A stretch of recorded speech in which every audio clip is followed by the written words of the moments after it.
Shalom Bapak Ibu Saudaraku, jumpa kembali dalam Khotbah Kristen hari ini, tanggal 31 Juli 2022.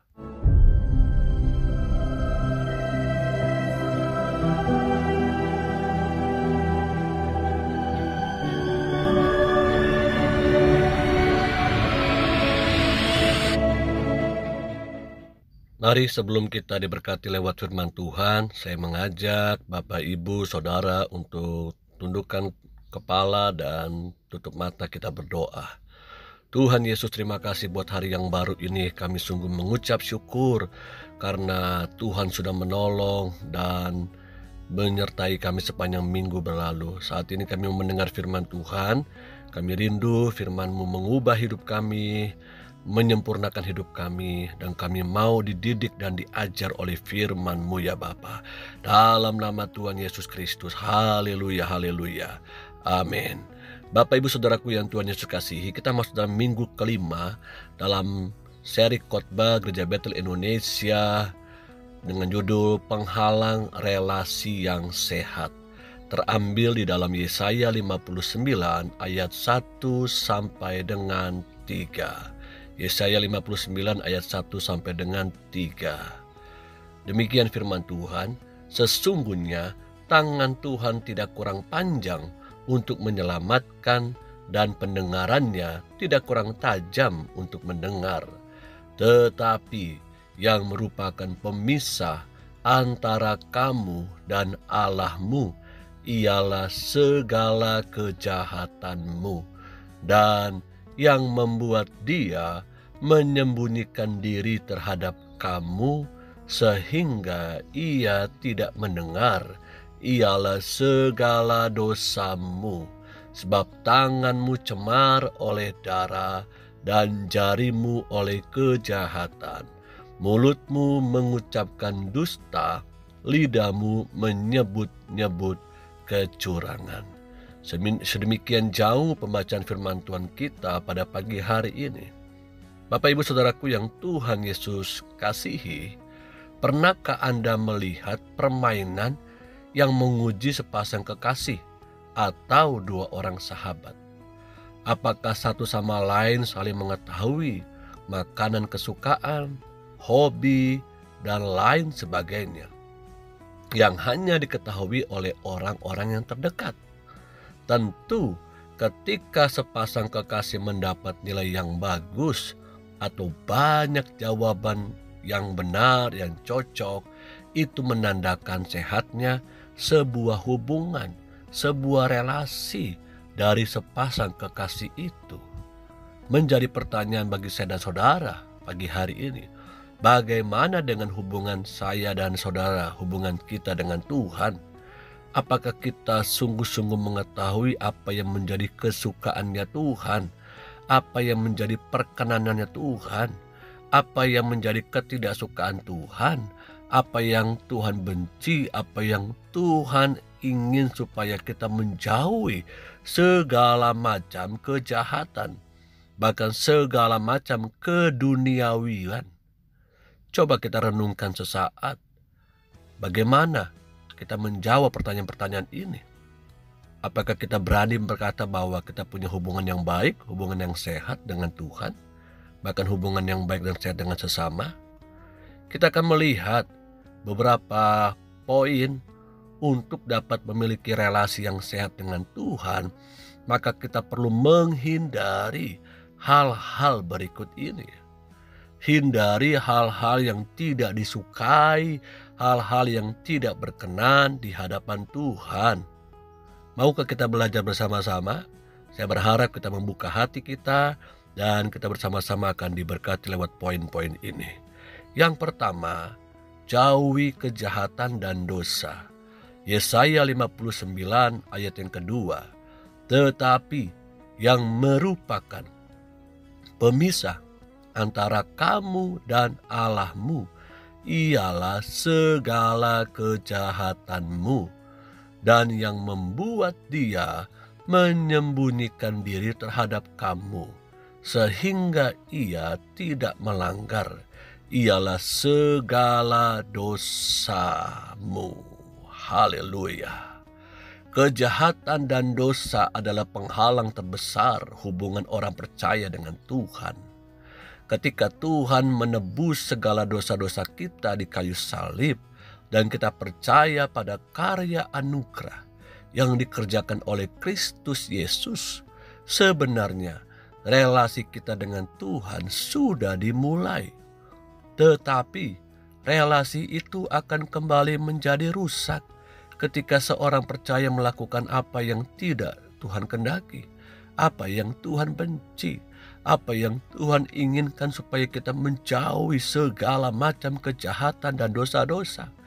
Ketika kita falling in love, jatuh cinta pertama kepada Tuhan, rasa-rasanya kita begitu menggebu-gebu, berapi-api, menyala-nyala di dalam melayani Tuhan, di dalam berdoa, berpuasa, bahkan melakukan perkara-perkara rohani.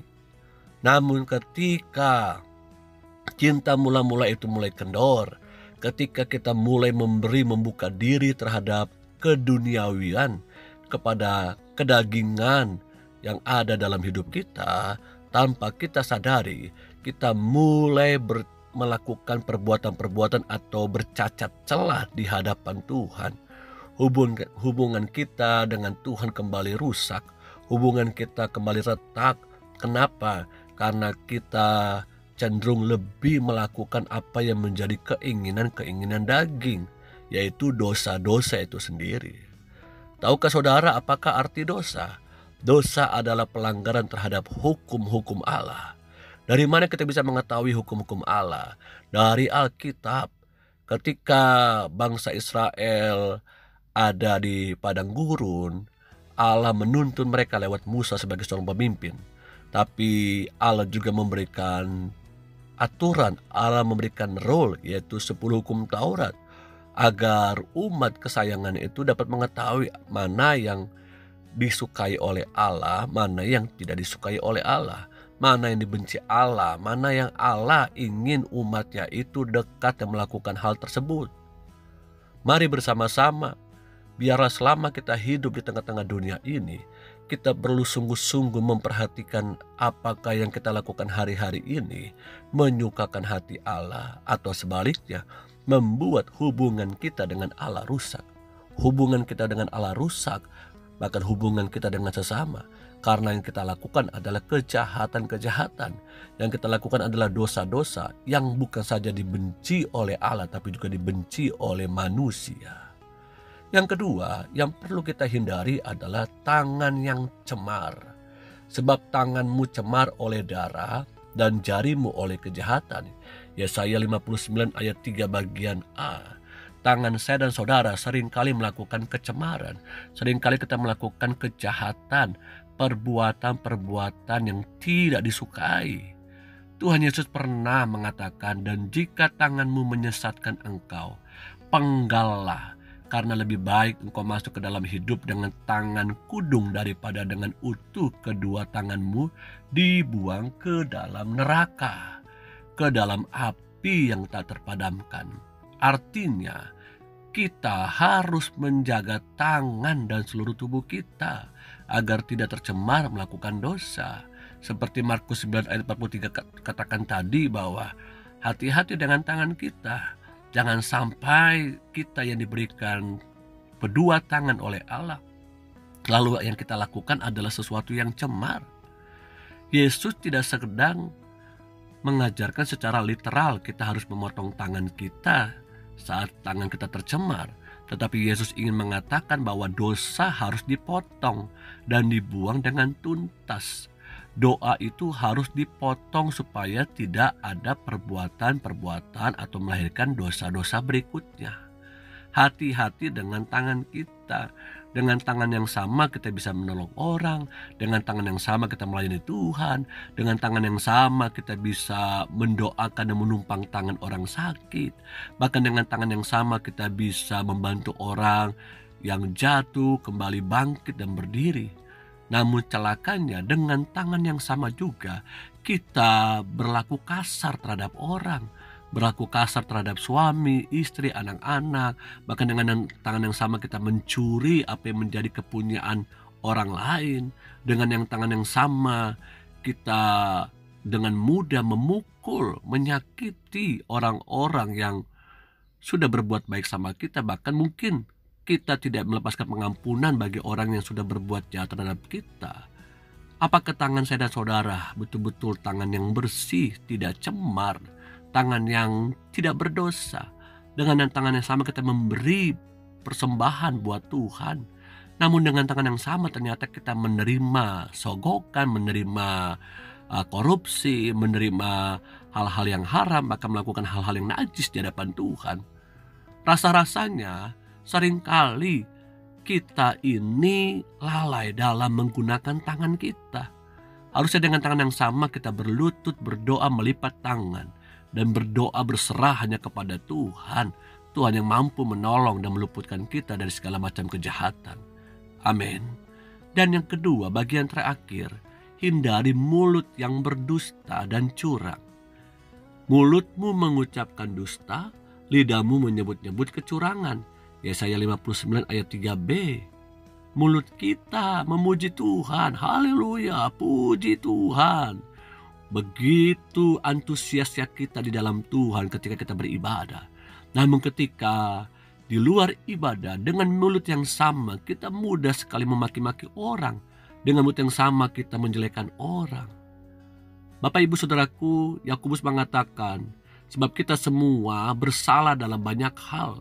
Barang siapa tidak bersalah dalam perkataannya, ia adalah orang yang sempurna, yang dapat juga mengendalikan seluruh tubuhnya. Yakobus 3 ayat 2. Mulut adalah anggota tubuh yang paling sulit dikendalikan. Seluruh dusta adalah dosa di mata Tuhan. Begitu juga dengan kecurangan. Kita harus mengendalikan mulut agar setiap perkataan yang keluar darinya dapat menjadi berkat dan memuliakan Tuhan. Tadi saya katakan di awal bahwa dengan mulut yang sama kita memuji, menyembah Tuhan, memberkati sesama kita. Namun ketika kita ada di dalam keduniawian kembali, hidup lagi jauh daripada Tuhan, dengan mulut yang sama kita memaki-maki orang, kita menipu orang, kita menjelekkan orang. Wow, hati-hati. Mulut kita ini ciptaannya Allah. Allah mau setiap kita menjadi true worship, penyembah sejati. Dengan menyembah Tuhan bukan hanya di gereja, tapi menyembah Tuhan dalam kesibukan kita sehari-hari, dalam kehidupan kita sehari-hari, dalam komunikasi kita sehari-hari, bahkan dalam kita berinteraksi dengan sesama kita sehari-hari.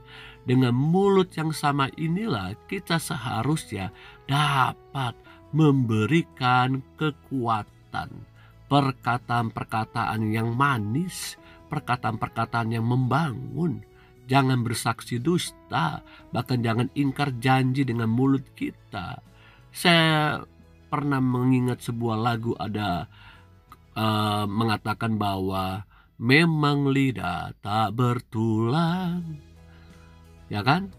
Kita seringkali dengan mudah mengucapkan janji-janji kepada sesama kita, bahkan kepada Tuhan.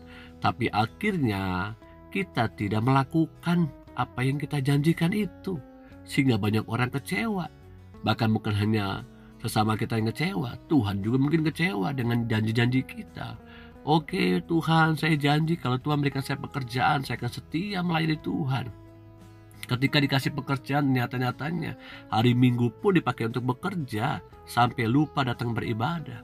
Ketika belum punya anak, janji sama Tuhan, Tuhan pokoknya kalau Tuhan kasih saya anak keturunan, saya berjanji bersama dengan suami dan istri kami akan melayani Tuhan. Tapi ketika sudah diberikan anak menjadi alasan untuk kita tidak melayani Tuhan. Maka untuk kita tidak datang ibadah kepada Tuhan. Ketika ditanya kenapa tidak gereja, waduh anak saya rewel di rumah, anak saya sedang butuh perhatian, saya perlu jaga anak saya, besarkan anak saya bersama dengan suami dan istri gitu kan. Nah, apa yang terjadi hari-hari ini dengan mulut kita? Apakah dengan mulut yang sama kita datang beribadah, memuji Tuhan, dengan mulut yang sama kita pun dapat memberkati Tuhan, bahkan dapat menolong sesama kita? Doa saya kiranya firman Tuhan hari ini boleh dapat menolong kita, menyempurnakan kita dari hari ke hari menjadi seperti yang Tuhan inginkan dan berkenan di hati Tuhan. Amin. Mari kita berdoa. Tuhan Yesus yang baik, terima kasih buat firman Tuhan hari ini yang mengajarkan kepada kami untuk kami menjaga diri kami, memperhatikan hidup kami, supaya Engkau mendapati kami tidak bercacat celah. Kiranya hubungan kami kepada Tuhan kembali baik, hubungan kami pun dengan sesama kembali baik. Ampuni kami Tuhan, ampuni kami. Hamba berdoa Tuhan dimanapun umat-Mu berada, Bapak, Ibu, Saudaraku ini berada. Tuhan, lawat mereka dengan firman, lawat mereka dengan Roh Kudus. Hamba percaya firman-Mu berkuasa mengubah hidup kami dan menolong kami. Di dalam nama Tuhan Yesus Kristus. Mari Bapak, Ibu, Saudaraku, angkatlah kedua tangan-Mu dan terimalah berkat Tuhan. Terimalah berkat daripada Allah Bapa, cinta sejati Anak yang tunggal, Tuhan Yesus Kristus. Pertolongan, persekutuan, penghibur Roh Kudus menyertai hidupku dan hidupmu hari ini sampai selama-lamanya. Tuhan Yesus datang kali yang kedua. Yang sakit disembuhkan, yang sedih dihiburkan, yang terikat terhadap dosa dimerdekakan dari dosa, dan yang membutuhkan jalan keluar atas segala masalah ekonomi, Tuhan bukakan jalan dan berjalan dengan iman tertuju hanya kepada Dia. Yang terima berkat Tuhan dan siap jadi berkat, katakan bersama-sama dengan saya, amin, amin. Tuhan Yesus menolong, Tuhan Yesus memberkati kita semua dimanapun kita berada. Percayalah teguh hanya kepada Dia.